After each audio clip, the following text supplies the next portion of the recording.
ونصلي ونسلم على رسوله الكريم أما بعد فأعوذ بالله من الشيطان الرجيم بسم الله الرحمن الرحيم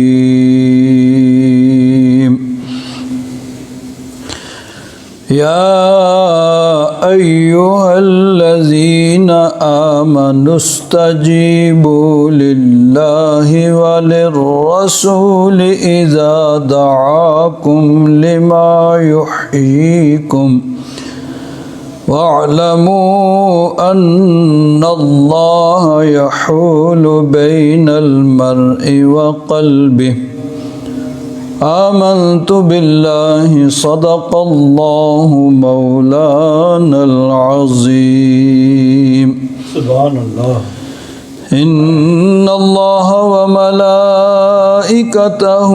يصلون على النبي يا أيها الذين آمنوا صلوا عليه وسلموا تسليما اللهم صل على سيدنا ومولانا محمد وعلى آل سيدنا ومولانا محمد وبارك وسلم صلاة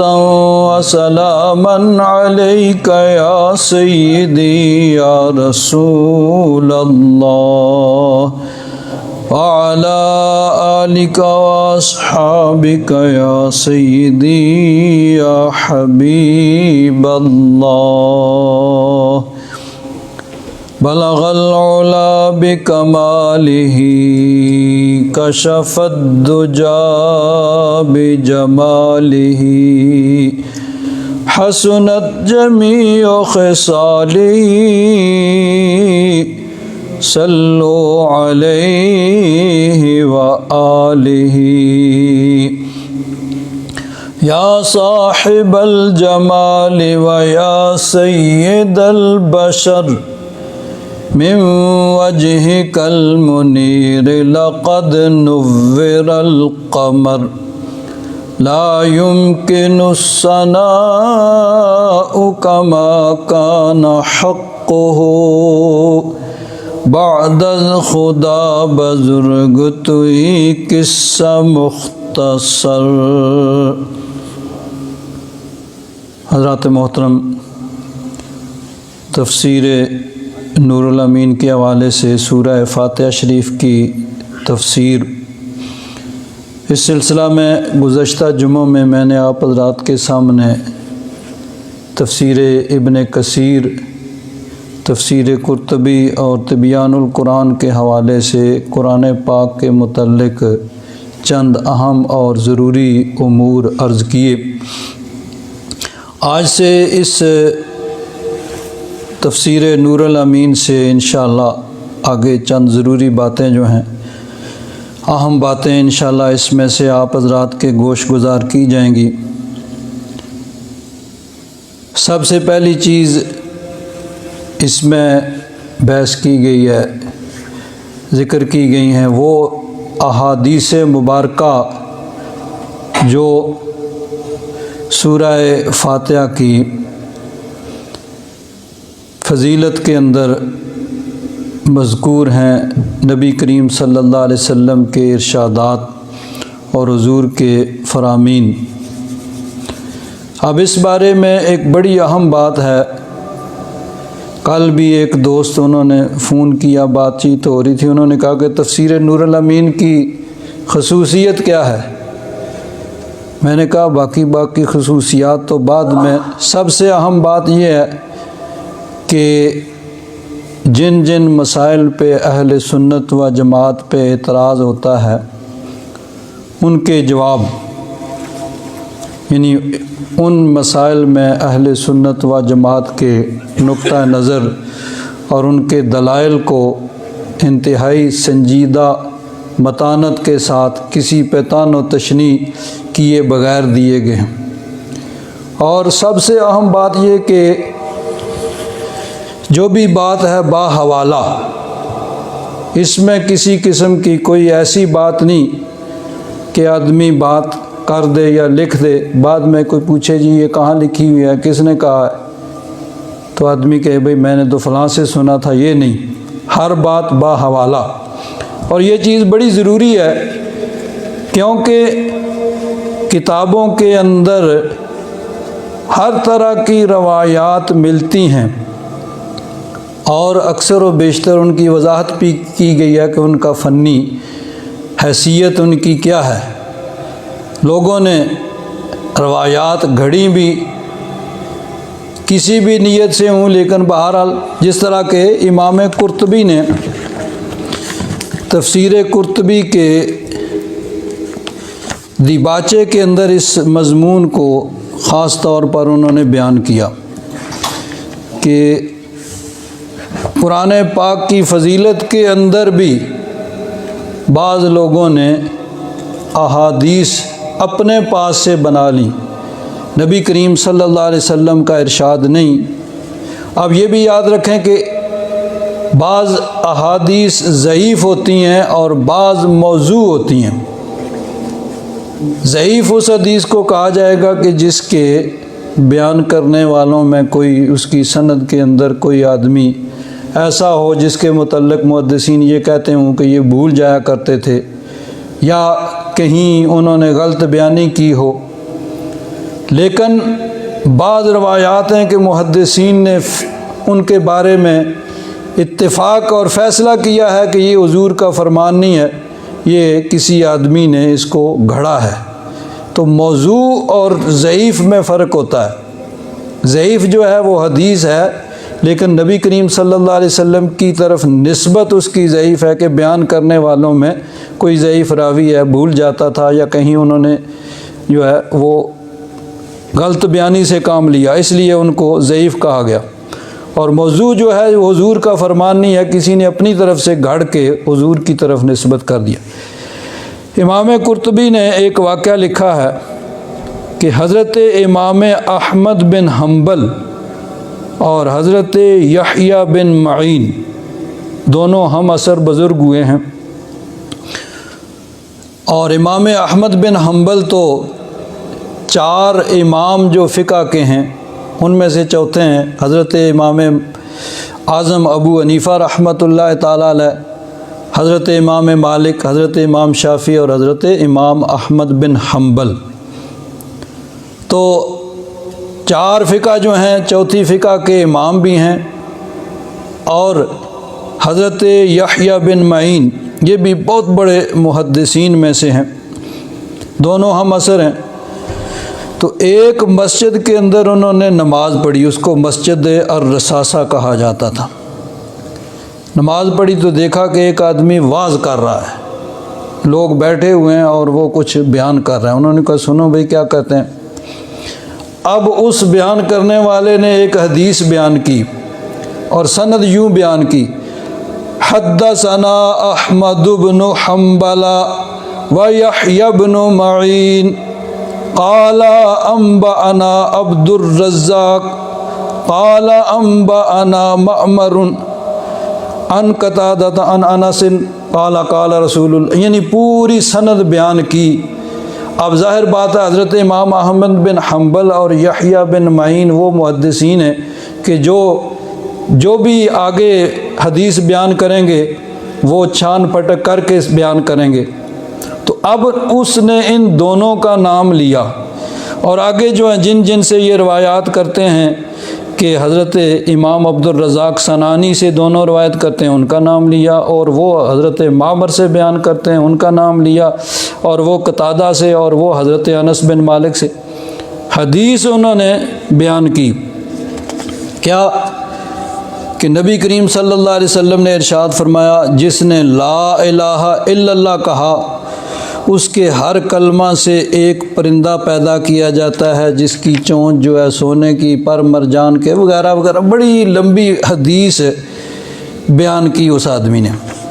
اور نام ان دونوں کا بھئی جی ان دونوں نے مجھ سے حدیث بیان کی، اور وہ سامنے موجود ہیں، اس کو معلوم نہیں ہوگا۔ وہ دونوں جو ہیں بزرگ ایک دوسرے کی طرف دیکھ رہے ہیں، بھئی میں نے تو یہ حدیث کبھی نہیں سنی، آپ نے کہیں بیان کی؟ انہوں نے کہا نہیں میں نے بھی نہیں سنی، میں بھی آج اس سے سن رہا ہوں۔ تو ان دونوں نے کہا بھئی ہم نے تو یہ حدیث سنی نہیں، اور یہ کہہ رہا ہے کہ ان سے میں روایت کرتا ہوں، ہم دونوں سے روایت کر رہے ہیں اور ہم نے یہ حدیث کبھی سنی ہی نہیں ہے۔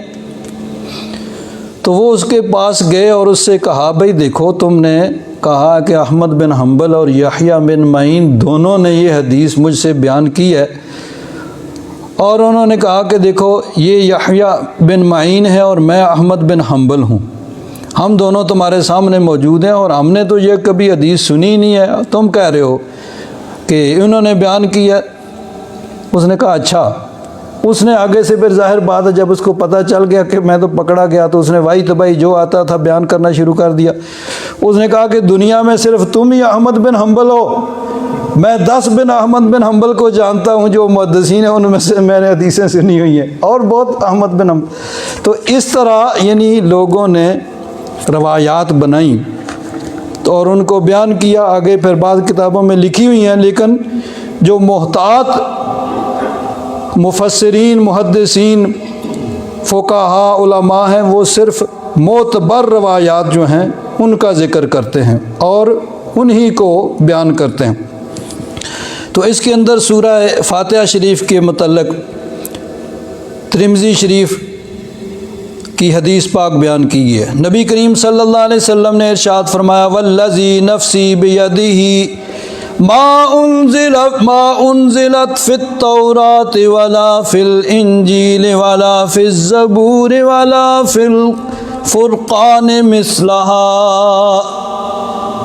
حضور نے فرمایا کہ سورہ فاتحہ شریف کی طرح اس کی مثل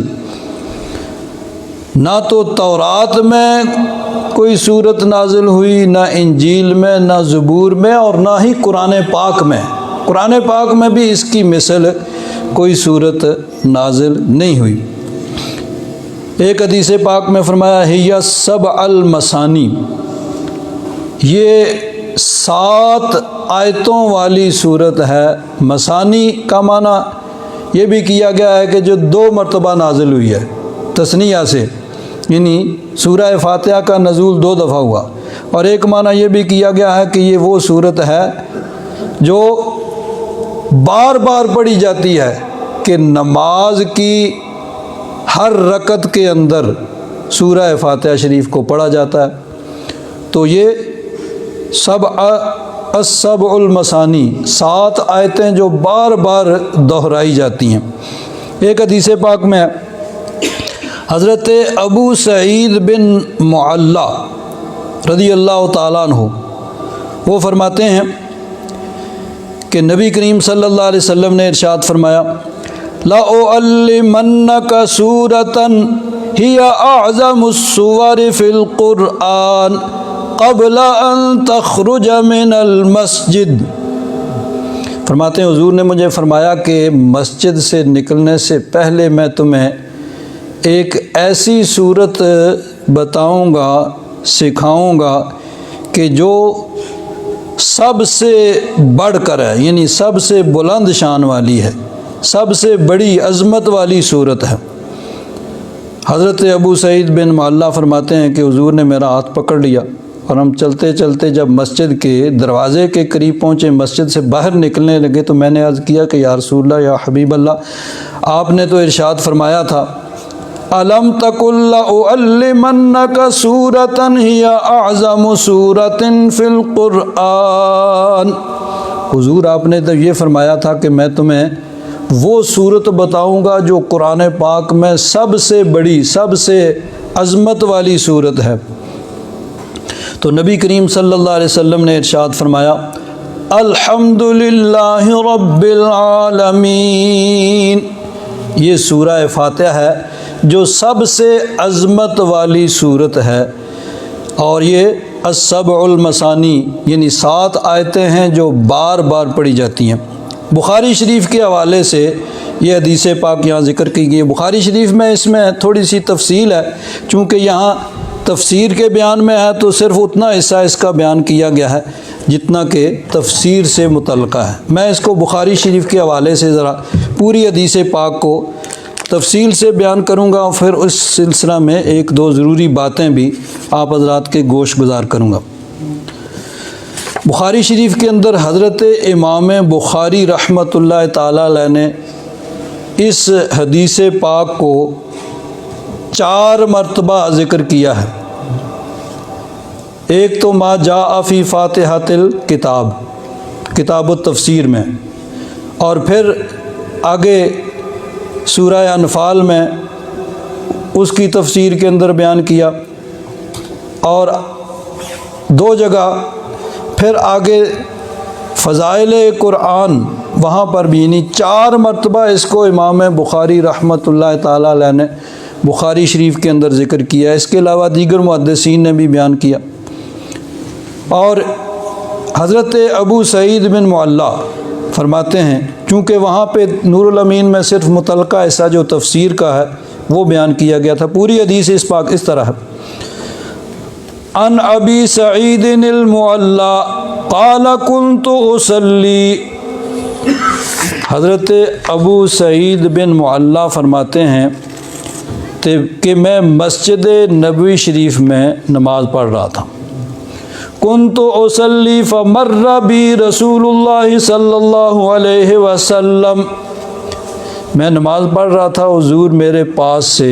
گزرے، حضور گزر کے تشریف لے گئے۔ پھر فدعان النبی صلی اللہ علیہ وسلم، حضور نے پھر مجھے پکارا، مجھے بلایا۔ ابو سعید بن معلّہ فرماتے ہیں فلم آتے ہی، ایک روایت میں فلم اجب ہو، فوری طور پر اس وقت میں جواب نہ دے سکا۔ حتی صلیت ثم اتیت، فرماتے ہیں میں نے نماز پڑھ لی، یعنی ظاہر بات ہے کہ پھر انہوں نے نماز کو مختصر کیا ہوگا، جلدی اس کو مکمل کیا ہوگا، اور پھر وہ حضور کی بارگاہ میں حاضر ہوئے ہوں گے۔ فقال ما منعک ان تأتینی، حضور نے فرمایا کہ تجھے کس چیز نے روکا میرے پاس آنے سے، کہ میں نے تجھے بلایا تھا اور تو نہیں آیا، کس چیز نے تجھے روکا؟ قلت یا رسول اللہ انی کنت اصلی، عرض کیا حضور میں نماز پڑھ رہا تھا اور نماز کو مکمل کر کے میں آپ کی بارگاہ میں حاضر ہو گیا ہوں۔ نبی کریم صلی اللہ علیہ وسلم نے ارشاد فرمایا الم یقل اللہ استجیبوا للہ وللرسول اذا دعاکم، حضور نے فرمایا کہ تم نے قرآن پاک نہیں پڑھا؟ قرآن پاک میں اللہ تبارک و تعالیٰ نے کیا ارشاد فرمایا ہے؟ سورہ انفال، اللہ تبارک و تعالیٰ ارشاد فرماتا ہے یا ایھا الذین آمنوا استجیبوا للہ وللرسول اذا دعاکم لما یحییکم وَاعْلَمُوا أَنَّ اللَّهَ يَحُولُ بَيْنَ الْمَرْءِ وَقَلْبِهِ وَاعْلَمُوا أَنَّكُمْ إِلَيْهِ تُحْشَرُونَ۔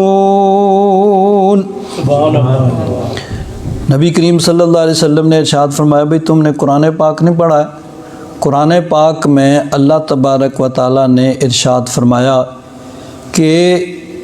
اللہ تبارک و تعالیٰ اور اس کا رسول جب تمہیں بلائیں تو فوراً حاضر ہو جاؤ۔ تو اب حضرت ابو سعید بن معلّہ نماز پڑھ رہے ہیں، اور نماز کی حالت میں نبی کریم صلی اللہ علیہ وسلم نے ان کو پکارا۔ تو محدثین کرام فرماتے ہیں کہ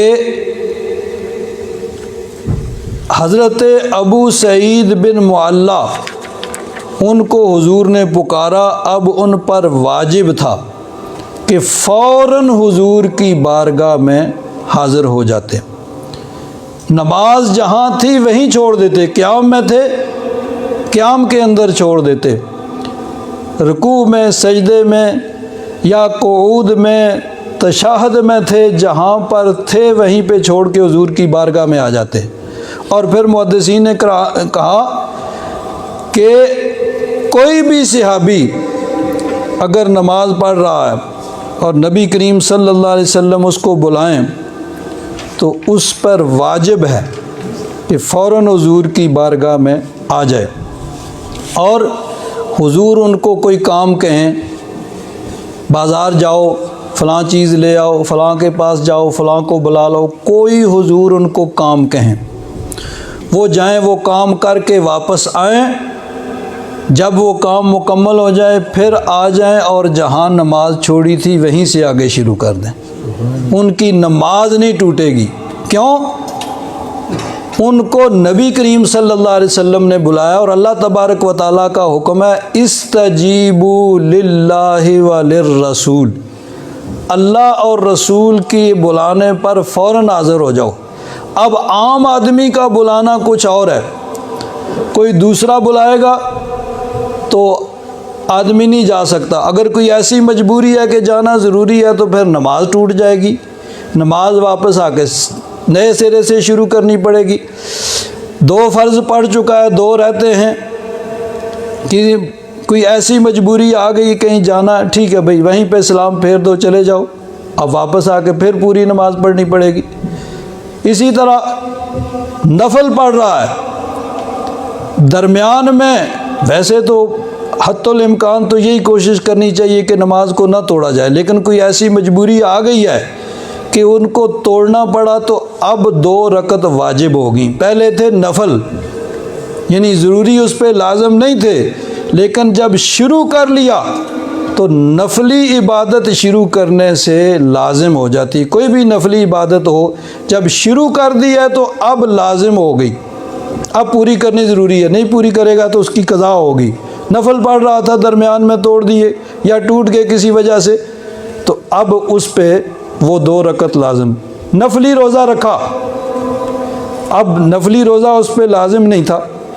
لیکن جب رکھ لیا ہے، شروع کر لیا ہے، اب اس کا پورا کرنا ضروری ہے،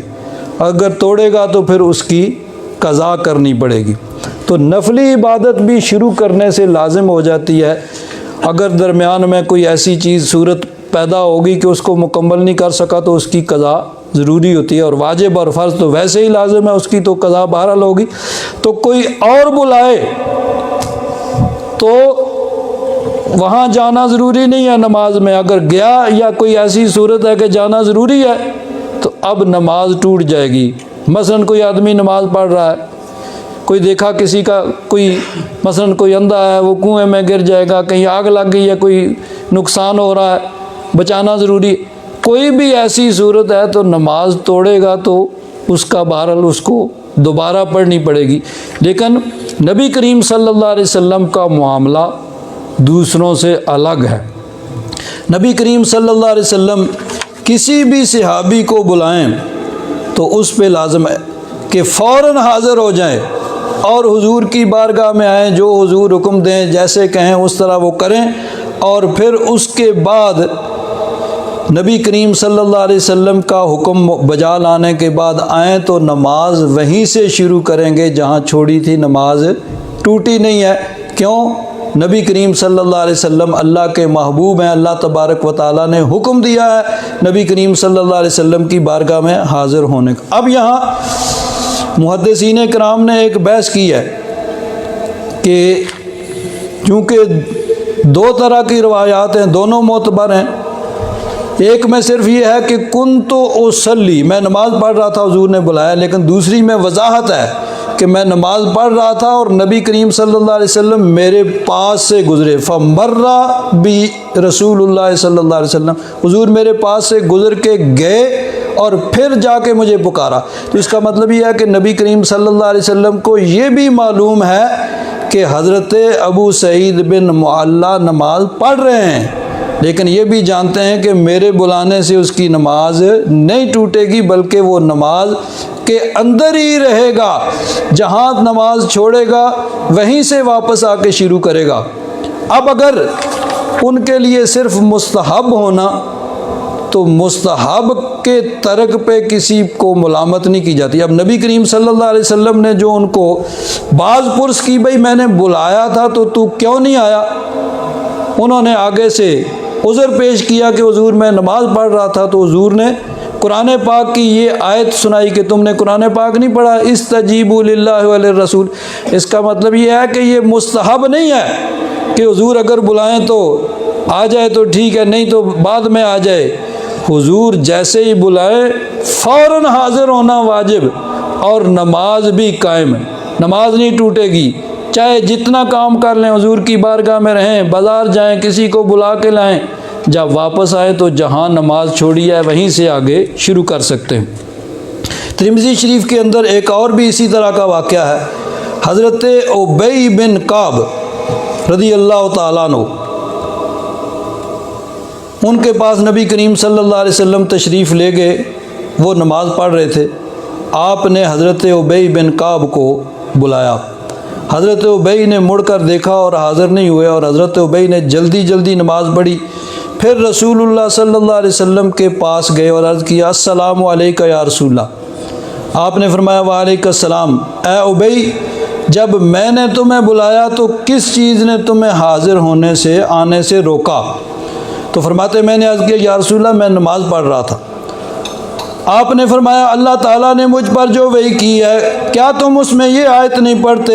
اللہ تبارک و تعالیٰ ارشاد فرماتا ہے یا ایھا الذین آمنوا استجیبوا للہ وللرسول، سبحان اللہ، کہ اے ایمان والو جب اللہ رسول پکاریں بلائیں تو اللہ رسول کے پکارنے پر فوراً حاضر ہو جاؤ۔ تو حضرت ابی بن کعب رضی اللہ تعالیٰ عنہ انہوں نے عرض کیا کیوں نہیں یا رسول اللہ، اللہ تعالیٰ نے ارشاد فرمایا ہے، اور پھر معذرت پیش کی کہ یا رسول اللہ دوبارہ ایسے نہیں ہوگا، مجھ سے غلطی ہوئی ہے۔ تو اب یہ جو عتاب فرمایا اس کا مطلب یہ ہے کہ مستحب نہیں ہے کہ وہ چاہے تو نماز مکمل کر کے حضور کی بارگاہ میں آئیں تو چاہے اسی وقت آ جائیں، بلکہ واجب ہے اللہ رسول کا پکارنا اور اللہ رسول کی پکار پہ حاضر ہونا۔ کسی بھی صحابی کو جب حضور پکاریں تو حاضر ہونا لازم ہے، اور نماز کے اندر رہیں گے، چاہے وہ کہیں جائیں نماز بھی نہیں ٹوٹے گی، واپس آ کے وہیں سے شروع کریں گے۔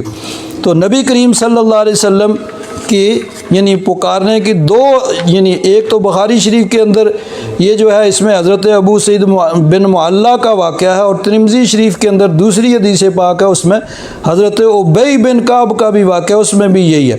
کہ نبی کریم صلی اللہ علیہ وسلم کے پکارنے پر وہ دیر سے حاضر ہوئے تو حضور نے عتاب فرمایا۔ تو بہرحال اس کے بارے میں انشاءاللہ یہ بڑی اہم چیز ہے،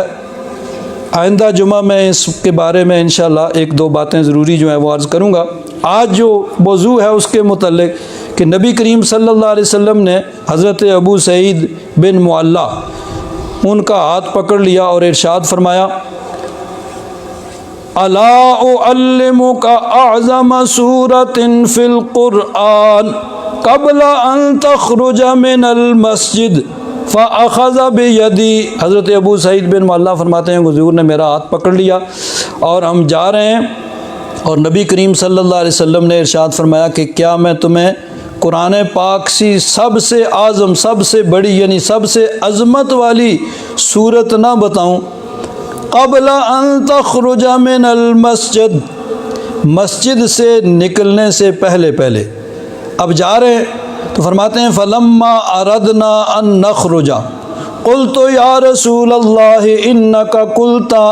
لأعلمنک اعظم سورۃ من القرآن۔ عرض کیا حضور ہم تو مسجد سے باہر نکلنے والے ہیں، اب دہلیز پہ آ گئے ہیں، تو آپ نے ارشاد فرمایا تھا کہ میں تمہیں مسجد سے نکلنے سے پہلے پہلے سب سے اعظم، سب سے بلند شان والی سورت قرآن پاک کی تمہیں بتاؤں گا۔ تو حضور نے ارشاد فرمایا الحمدللہ رب العالمین، یہ سورت جو میں تمہیں سکھانے والا ہوں یہ سورہ فاتحہ ہے۔ الحمدللہ ہی السبع المثانی والقرآن العظیم الذی اوتیتہ، فرمایا یہ سبع مثانی ہے، سب ان کا معنی ہوتا ہے سات، مثانی کا معنی ہوتا ہے بار بار، تو دو روایات ہیں، ایک یہ کہ یہ 2 مرتبہ نازل ہوئی اس لیے اس کو مثانی کہا جاتا ہے، اور دوسرا معنی یہ ہے کہ چونکہ بار بار پڑھی جاتی ہے، نماز کی ہر رکعت کے اندر سورہ فاتحہ شریف پڑھی جاتی ہے، اور فرمایا یہ قرآن عظیم ہے جو مجھے اللہ تبارک و تعالیٰ نے عطا فرمایا ہے۔ حضرت محمد بن علی بن حسین، حضرت امام باقر رحمۃ اللہ تعالیٰ علیہ، امام زین العابدین کے بیٹے ہیں، وہ فرماتے ہیں اس صورت کے اول میں اللہ تبارک و تعالیٰ کی حمد و ثنا ہے۔ شروع کی جو آیات ہیں وہ اللہ تبارک و تعالیٰ کی حمد و ثنا پر مشتمل ہیں۔ اس کے درمیان میں عبادت کے اخلاص کا ذکر ہے کہ آدمی اللہ تعالیٰ کی بارگاہ میں عرض کرتا ہے ایاک نعبد و ایاک نستعین، تیری ہی عبادت کرتے ہیں اور تجھ سے ہی مدد مانگتے ہیں۔ تو فرماتے ہیں پہلی آیات شروع جو ہے اس کا حمد و ثنا پر مشتمل ہے، اور درمیان میں عبادت کے اخلاص کا ذکر ہے، اور آخر میں پھر اللہ تبارک و تعالیٰ کی بارگاہ میں دعا کی جاتی ہے۔ آخری 3 آیات جو ہیں وہ دعا پر مشتمل ہیں۔ حضرت امام مالک رحمۃ اللہ تعالیٰ علیہ فرماتے ہیں نبی کریم صلی اللہ علیہ وسلم کی حدیث پاک کہ حضور نے فرمایا یہ ایسی صورت ہے کہ اس کی مثل نہ تورات میں ہے، نہ انجیل میں ہے، اور نہ قرآن پاک کے اندر اس کی مثل نازل کی گئی، جیسا کہ ابھی وہ تفسیر نور الامین کے حوالے سے بھی کہ ما انزلت فی التورات ولا فی الانجیل ولا فی الزبور ولا فی الفرقان مثلہا، کہ اس جیسی صورت یعنی تورات میں بھی نہیں ہے، انجیل میں بھی نہیں ہے، زبور میں نہیں ہے، اور قرآن پاک میں بھی اس کی مثل کوئی صورت نہیں ہے۔ یہ سورہ فاتحہ شریف۔ اللہ تبارک و تعالیٰ اپنا فضل اور کرم فرمائے، اللہ تبارک و تعالیٰ ہم سب کے حال پہ رحم فرمائے۔ وآخر دعوانا الحمد للہ رب العالمین۔